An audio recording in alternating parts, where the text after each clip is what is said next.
Fala galera, mais uma vez eu, Alexandre Magalhães, na resenha com Magalhães, para falar dos times do futebol brasileiro e dos campeonatos que estão em curso. Brasileirão 2023 Série A, 29ª rodada.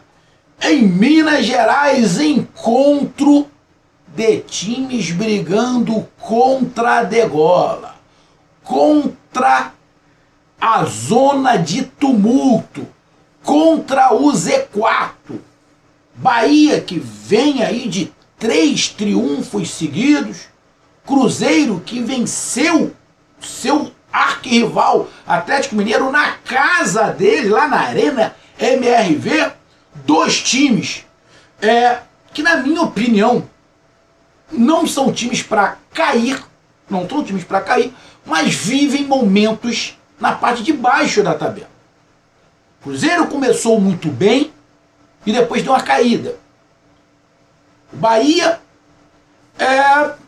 não vou ficar falando toda hora do Bahia, que parece ser repetitivo, mas montou um elenco errado, iludiu a torcida, achou que ia ser fácil, teve que ir remontando e contratando, trazendo para tentar consertar a cagada que os donos do Bahia fizeram. Igual o Vasco fez, o Botafogo fez ano passado, e assim sucessivamente, mas conseguiu sim se ajeitar, e agora o Bahia faz um futebol melhor, competitivo, e na minha opinião, também para não cair. Então, já digo de cara, para mim, nem Cruzeiro e nem Bahia são times para jogar a Série B ano que vem. Tem time, pelo menos, uns 6 times aí, na minha opinião, que estão jogando futebol bem inferior de Cruzeiro e Bahia. E se enfrentaram em Minas, e o que uma vitória num clássico não faz? Cruzeiro ganhou na última de 1-0 e agora vence o Bahia por 3-0. 3-0, um gol no primeiro tempo e 2 gols no segundo tempo. E é sobre essa vitória do Cruzeiro, ou a derrota do Bahia, como queiram, fora de casa, que a gente vai falar nesse momento. Então eu peço a você, meu amigo torcedor da Raposa e meu amigo torcedor tricolor baiano, eu peço que você curta, compartilhe, inscreva-se no canal, dê o seu like, ative a notificação, coloque os seus comentários, entre no nosso WhatsApp, que está aqui embaixo na descrição do canal. Você vai lá, diz o seu nome, o time que você torce, que eu coloco você no grupo do seu time, só para lembrar, para falar de futebol, não é para falar de política e nem de religião. E se você quiser ajudar o canal a crescer, você pode ajudar através do Pix, que é o número do nosso WhatsApp, você pode ajudar através do Superchat, quando estiver fazendo lives, e você pode ajudar através do clube de membros do canal Resenha com Magalhães, aqui embaixo de azul. E agora você pode ajudar através do Valeu, que é esse coração cifrão que está do lado do compartilhar, beleza? Então, vamos lá. Só para lembrar, não deixem de se inscrever no canal, porque mais da metade da galera que acompanha o canal não é inscrito. Então dê essa moral pro canal e inscreva-se no canal, beleza? Então vamos lá, cara. Primeiramente, vamos aqui para a classificação após essa vitória. Era um confronto direto, Cruzeiro e Bahia. Se eu não estiver enganado, os dois estavam com o mesmo número de pontos. 34 pontos os dois estavam. Esse papo de jogo de 6 pontos, pode ser, você ganha 3 e evita que seu adversário ganhe 3. Pode ser. Mas na verdade o Cruzeiro abre 3 pontos do Bahia. Não é 6. Mas eu entendo essa situação. Jogo de 6 pontos, você evita que o seu adversário ganhe 3 e você ganha 3. Com isso, o Cruzeiro está, neste momento, na 12ª colocação com 37 pontos. Mas o mais importante para o Cruzeiro não é a colocação, é a distância para o primeiro time na zona do rebaixamento. Nesse momento, o primeiro time na zona do rebaixamento é o Vasco com 30 pontos. Mas o Vasco ainda vai jogar. O Goiás já jogou e perdeu. Vasco e Santos ainda vão jogar, se eu não estiver enganado. O jogo de Vasco e Santos é amanhã. O Vasco acho que pega o Internacional, se eu não estiver enganado. Isso, e o Santos joga contra o Coritiba. Vamos lá, que Vasco e Santos vencem. Se o Vasco ganhar, vai para 33. Empurra o Goiás. Se o Santos ganhar, vai para 33. O Goiás cai para 18º. E nesse momento, quem ficaria com 33 na zona do rebaixamento seria o Santos. Porque o Goiás tem 31. Então, se o Vasco da Gama e Santos ganhar, os dois vão a 33. Empurra o Goiás. O Goiás já cai para 18º. O Bahia está empatando. O Bahia não. O Corinthians está empatando. Está jogando e está empatando. Se o Corinthians perder, vai para 39. Aí quem entra na zona de rebaixamento é o Corinthians junto com o Goiás. Aí vai ficar Corinthians com 33 pontos na zona de rebaixamento. A diferença para o Cruzeiro vai ser de 4 pontos. Não é um gordurão, mas já é uma rodada a menos. Faltando 9, para o Cruzeiro vai ficar faltando 8 para ele permanecer na Série A. Beleza? Então, a vitória para o Cruzeiro foi espetacular, que é uma gordura. A princípio, nesse momento, é uma gordura de 7 pontos. Mas isso pode cair. O que seria ideal para o Cruzeiro? O Vasco perder e o Santos perder, que vai ficar com a gordura de 7 pontos. Isso é ideal para o Cruzeiro. Vasco e Santos perder. Mas se os dois ganharem, a gordura pode cair para 4. Mas mesmo assim, é uma gordura.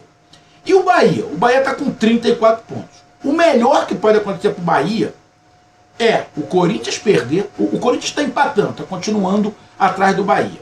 É o Corinthians continuar empatando ou perder o jogo. O Corinthians perdeu o jogo para o Cuiabá, que está rolando. O Vasco perder, o Santos perder. Porque se isso acontecer do Vasco e o Santos perder, o Bahia fica com a margem de 4 pontos. É uma situação legal. Agora, se a pior situação, o pior cenário para o Bahia, o Vasco ganha, vai a 33. Santos ganha, vai a 33. Fica os dois a 1 ponto do Bahia. Imagina que o Corinthians vença, vai a 36. Passa o Bahia. O que vai acontecer? O Bahia vai perder a posição para o Corinthians e vai ficar na 15ª colocação a 1 ponto da zona de rebaixamento. Porque o Santos ganhando, se o Vasco e o Santos ganhar, o Santos fica na zona de rebaixamento com 33 pontos. E o Bahia a 1 ponto do Santos. Então, cara, o Bahia agora tem que torcer. O Corinthians perder, Vasco e Santos perder. Para ele continuar com a gordura de 4 pontos. Beleza? Então, esse é o cenário nesse momento. E agora vamos pro jogo. Cara,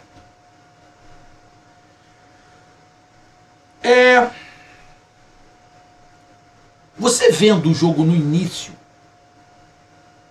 você vê um Bahia que no jogo é um time mais leve, um time tecnicamente melhor do que o Cruzeiro.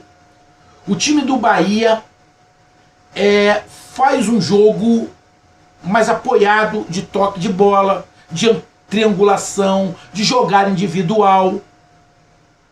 Um time bem a cara do Rogério Ceni, que gosta de jogar, tem prazer de atacar, faz um jogo bonito, um jogo agradável de se ver. Para quem gosta de futebol, é um jogo agradável de se ver. E o Cruzeiro, você vê um Cruzeiro, um time mais pragmático. E qual era a diferença? O Cruzeiro, um time mais físico, um time cintura mais dura do que a do Bahia. Eu não vou dizer um time mecânico, não chega a ser um time mecânico, que tem lá suas qualidades, mas é um time mais físico do que técnico. Aonde está se apegando muito na marcação muito forte e num contra-ataque, numa jogada de contra-ataque. Criação, o Cruzeiro tem mais dificuldade. O Cruzeiro não é um time que vai te gerar uma jogada inesperada, porque não tem ninguém que faça uma jogada diferente. O Bahia tem esse jogador que é o Cauli. E o Bahia, no primeiro tempo, estava melhor do que o Cruzeiro. Até sair o gol contra do Cruzeiro, a favor do Cruzeiro, ali do Canu, mais ou menos aos 20 minutos. Até sair o gol, o Bahia estava melhor. O Bahia estava melhor. Estava produzindo, estava girando, estava tocando, estava indo para cima. Estava chutando muito? Não. Não. Tinha causado algum perigo ao gol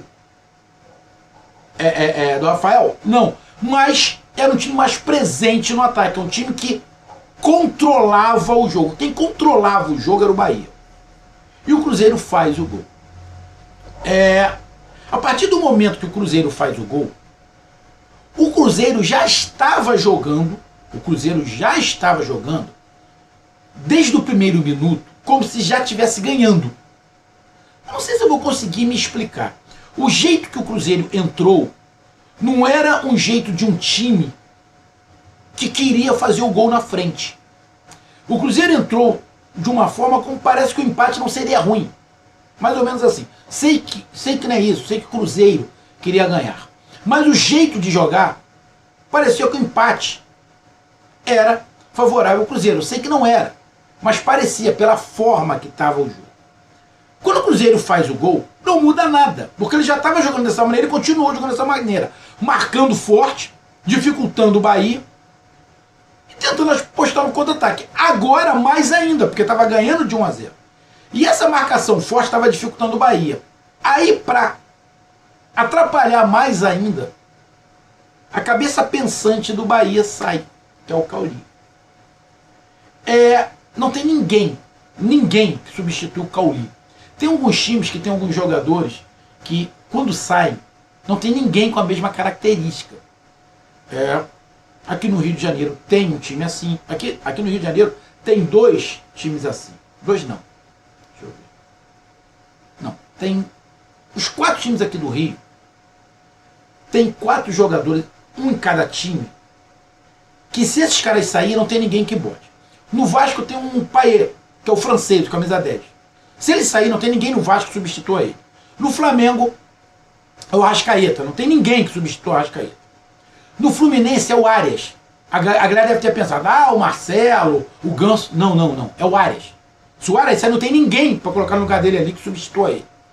E no Botafogo, é o Tiquinho. Não tem ninguém no Botafogo que substitua o Tiquinho. Não tem. Então, os times têm esses caras que não tem ninguém que substituir. Quando ele sai, o time sente. É o Cauli no Bahia. Quando o Cauli sai, a coisa fica mais difícil para o Bahia. Por quê? Porque aí, aquele time pragmático, que pensa menos e que as jogadas vão ser jogadas muito mais previsíveis, se iguala ao Cruzeiro. O Cruzeiro tem jogadas previsíveis e o Bahia também. Só que quem está ganhando é o Cruzeiro. O Cruzeiro consegue segurar 1-0 no primeiro tempo. No segundo tempo, o Bahia vai para frente para tentar logo empatar e toma um gol do Marlon, do lateral. Marlon fazendo 2-0 logo no início do segundo tempo. Aí, irmão. Aí ferrou. Era tudo que o Cruzeiro queria. 2-0 em casa. O principal jogador do adversário sai. Vou me fechar aqui. E o Bahia vai tentando, mas tem muita dificuldade de criação, não tem ninguém para criar. Não é Tassiano, não é qual é o nome do outro? Deixa eu pegar aqui. Cadê? Não é o Everaldo, não é o Iago. Rezende tá de sacanagem, ele não vai criar mesmo. Não tem ninguém que crie. O Rogério Ceni vai tentando, o Bahia vai pressionando, vai apertando o Cruzeiro, mas o Cruzeiro muito fechado, fisicamente é mais forte que o Bahia e começou a explorar os contra-ataques. O Bahia começou a dar espaço, um contra-ataque, 2 contra-ataque, 3 contra-ataque, Cruzeiro perde oportunidade aqui, perde outra oportunidade ali, Rogério Ceni muda 4 de uma vez, bota 4 jogadores, continua o time pouco criativo, com muita dificuldade, o Cruzeiro marcando muito bem. Num desses contra-ataques sai o terceiro gol. Antes do terceiro gol, o Cruzeiro teve pelo menos umas 2 ou 3 grandes chances de fazer o gol. Teve umas 2 ou 3 grandes chances de fazer o gol. Teve uma que o ponta deixa eu até ver se, eu não sei se o nome dele é Arthur Pereira, é o Arthur Gomes, eu não me lembro. Não foi Arthur Gomes não. deixa eu pegar o nome, Wesley, acho que é o Wesley. O Wesley me recebeu uma bola, me dominou errado, sobrou para ele, tentou driblar, perdeu, a galera chegou a vaiar. Poderia ter feito terceiro antes, mas acabou fazendo terceiro no contra-ataque. E aí, irmão? Vaquinha já tinha ido pro brejo. Cruzeiro só levou o carrinho para casa e conseguiu os 3 pontos. Então, cara, a tática do Cruzeiro funcionou. O Bahia jogou mal? Sinceramente, não achei que o Bahia jogou mal. Mas tem um gol contra, quando tá jogando melhor. Sai no segundo tempo para tentar empatar, toma logo o segundo, irmão. Aí perde seu principal jogador, ou seja, as coisas hoje não deram certo pro Bahia. Acontece, não tem jeito. O Bahia vinha ali, como eu falei, de 3 triunfos. Mas acontece, não vai ganhar sempre, ninguém vai ganhar sempre. Agora, secar os adversários, para não cair mais na tabela, e a luta continua. A luta continua, meu povo. Não tem jeito. Alô, Bahia, não tem jeito. Vai ser assim até a última rodada. Vai ter uma sequência, vai ganhar 1, 2, de repente mais 3 jogos, perde um, empata outro, e assim vai. A briga está muito acirrada. Mas o Bahia não está jogando mal. Hoje, as coisas não aconteceram para o Bahia e aconteceu para o Cruzeiro. O Cruzeiro não é um time brilhante, é um time meio mecanizado, meio pragmático, que está usando muita força física, está marcando muito e está tentando explorar o contra-ataque. E está funcionando. E o Cruzeiro também é outro time, igual o Bahia que eu falei, que não é time para rebaixamento, não é time para cair. Tem pelo menos uns 6 ou 7 times piores do que... Não me entendam mal quando eu falo piores. Estão jogando menos que Cruzeiro e Bahia. Mas dessa vez deu Cruzeiro 3-0 perante o Bahia. Tá aí a minha análise. Um grande abraço. Até mais. Valeu. Tamo junto. Fui.